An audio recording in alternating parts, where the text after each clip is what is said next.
after a chick he had a lot of fun with back in the day. My mother said, no, they'll call her Betsy Wetsy. Let's call her Regina. Regina. You know what the sales calls are like? Hello, is this Gina Gibbons? They're not going to make fun of Regina, are they? Jake from State Farm calling me Regina Gibbons. Are you calling me a redundant twat? Jake from State Farm. I said to my husband, I've been walking the dog 5 miles every night. What do you think? He said the dog looks very muscular. I'm divorced now. Doing some internet dating. Internet dating is the worst. Has anybody ever internet dated? No, nobody. Just one little woo. Come on now.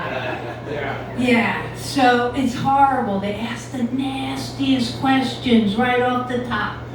Are you into anal? I must be. I'm always dealing with assholes. Oh my God. Do you wear thong underwear? No, I do not wear thong underwear. I'm afraid if I walk really fast in a thong, I'll get sawed in half. It's a safety issue for me. Then they want to know about my personal grooming. My personal grooming, that's personal. Are you bald or are you hairy? If you must know, I cut a garden path down the middle. I leave a hedge on either side. At Christmas, I put little lights in the hedges, make it festive. At Valentine's, little hearts in the hedges. Halloween, I don't have to put any fake cobwebs in the hedges. And I met some interesting people. I went out with a marshmallow salesman. He tried to get me toasted and put a stick in me. His name was Graham, but I don't see him anymore. I went out with a multitasker. He could grill a burger, smoke a cigarette, and watch his kid almost get hit by a car all at the same time. Then I met a man. We had so much in common. I thought, this is it. He was a man searching for a woman. I was a woman searching for a man. He was a 30-year-old bar owner. I've been going to bars for 30 years. He had a black cat named Death. I have a dog that smells like a black cat named Death. He dated 3 women all at the same time. I've had 3 men in my whole entire life. My first love, my ex-husband, and the 50 or so men after the divorce, I put in one big fat sad category. But then I realized he was into polyamory. Polyamory's just a timeshare for dick. I'm not doing any polyamory. And I have a best friend. Well, first of all, I gained 20 pounds. I don't understand. I took long walks to the refrigerator and back.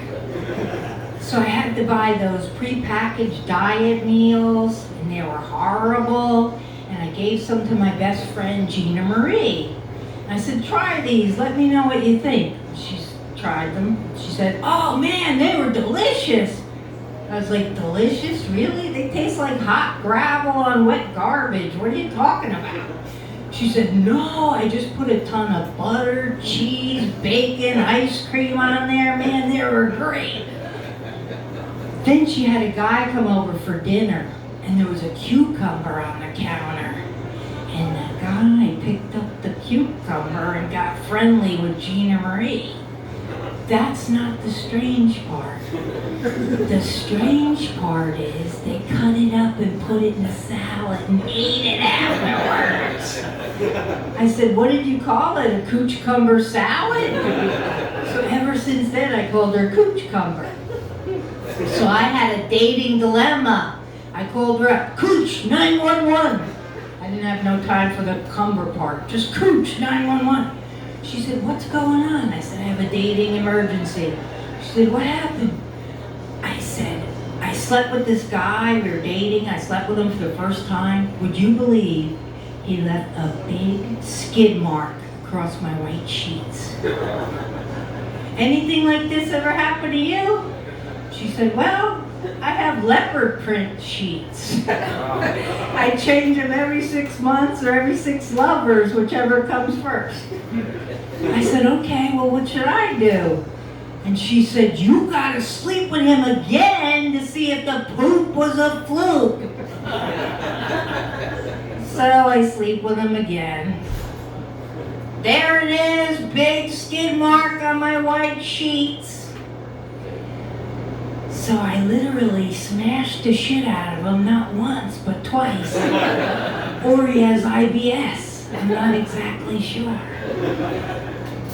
I broke up with Skid Mark. He said, good, I'm glad to have you out of my hair. I said, you're bald.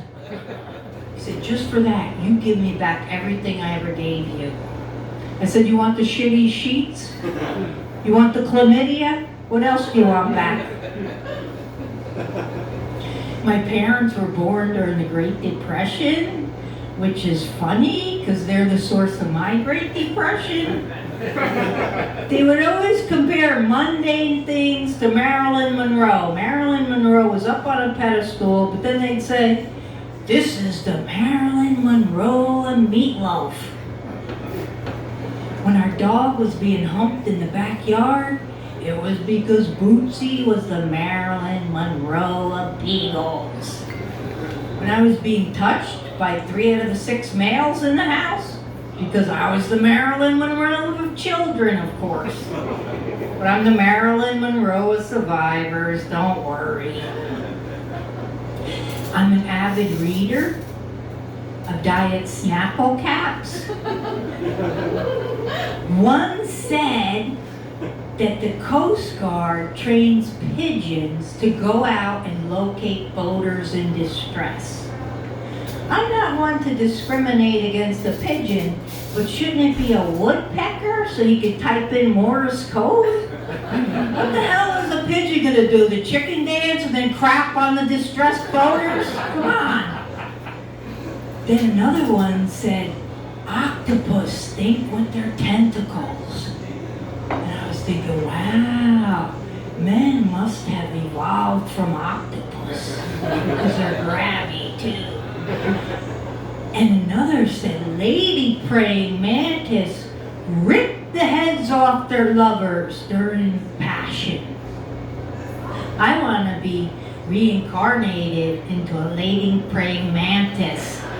Then I would display all of my ex-lovers' heads on the mantle so the new lover coming in could say, all right, I think it might be worth it, you know?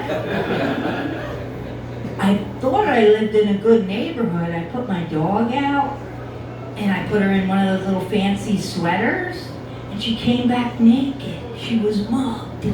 So I did what any good pet owner would do. I put up a flyer, you know, return the lost sweater and I'll give you a reward. Little did they know the reward's gonna be the dog. I have a dog named Latuna. I named her after my depression medicine. I thought she would cheer me up. It's a shitty dog, man. She goes outside and she rolls in other animals' excrements. And I Googled it and I found out she's trying to smell like that animal to sneak up on that animal. So now before I go out, I roll in beer, wing sauce, and Axe body spray. But I finally met someone. Yay! I finally met someone. He has everything I like in a guy. He has a job, money, grown daughters, his own car. You know what else he has? He has a ticklish dick. He doesn't like blowjobs. He's got a ticklish dick. Can I just say, I've never been happier my whole entire life! He lives on a family estate. Well, actually, it's a haunted trailer. His mother, his grandmother, and his brother all died there in 3 separate incidents. So one time we went over to the trailer to do our version of Netflix and chill, and we went in, and he washed his hands, and a paper towel floated right to him. He said, "Thanks, Mom." We sat down and watched our Netflix, TV queued right up to our movie. He said, "Thanks, Jimmy," to his bro, the ghost of his bro.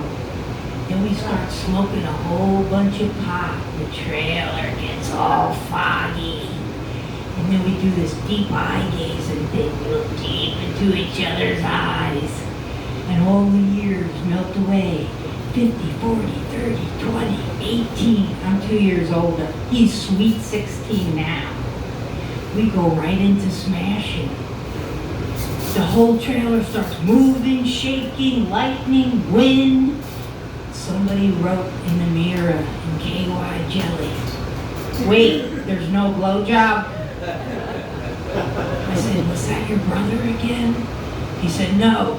"Grandma, get out of here and leave us the freak alone." All right, I have to go home now and not blow my boyfriend. Thank you, I'm Gina Gibbons.